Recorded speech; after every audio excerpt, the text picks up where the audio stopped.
Onye zọnala ndị ọka bụ Obi Gibson Nwosu etogo Gọvanọ Anambra Steeti bụ ọkammụta Chukwuma Soludo maka ọrụ mmepe dịgasị iche iche ọ na-alụ ọkachasị n'Ọka site n'ịlụ mgbe okporo ụzọ dị n'ime maka ejikọtara ha n'obodo ndị ọzọ.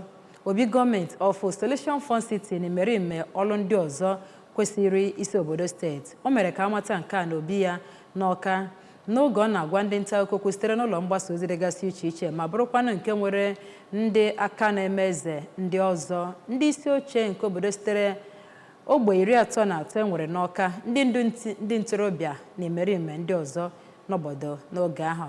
Kenechukwu Odebe onye nta akụkọ anyị sokwa ha wee kọrọ anyị ka ha bụ ihe si wee gaa.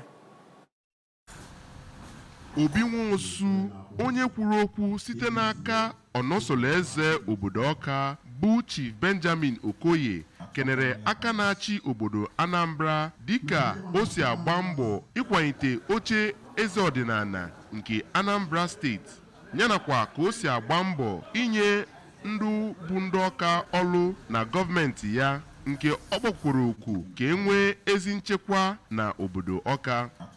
Ọ gakwara n'iru ma gwa gọvanọ nkwado eze Ọka nyegere ọchịchị ya, nke o kenekwara ndị Ọka dị iche iche dịka ha si akwado eze nke Ọka, ndị gụnyere Sinetọ Ben Ndị Obi, Chief Clem Nwogbo, ọkammụta AU Nnọnyelu, yanakwa nnukwu onye azụmahịa n'obodo Anambra bụ Injinia Atọ Eze maka nkwado ha niile. Obi Nwosu bụkwa onye kpọkwuru ndị eze ọdịnala ka ha nyochaa ndị ha na-enye echichi ịhụ na ha bụ ndụ ekwesịrị ka enye echichi ahụ, ime ka ọnọdụ eze ọdịnala bụrụ nke na-akwado ezi ihe dịka esi mara ya. Site na Obi eze ọdịnala nke Ọka, aha m bụ Kenechukwu Chukwudi n'akụkọ ụwa ABS.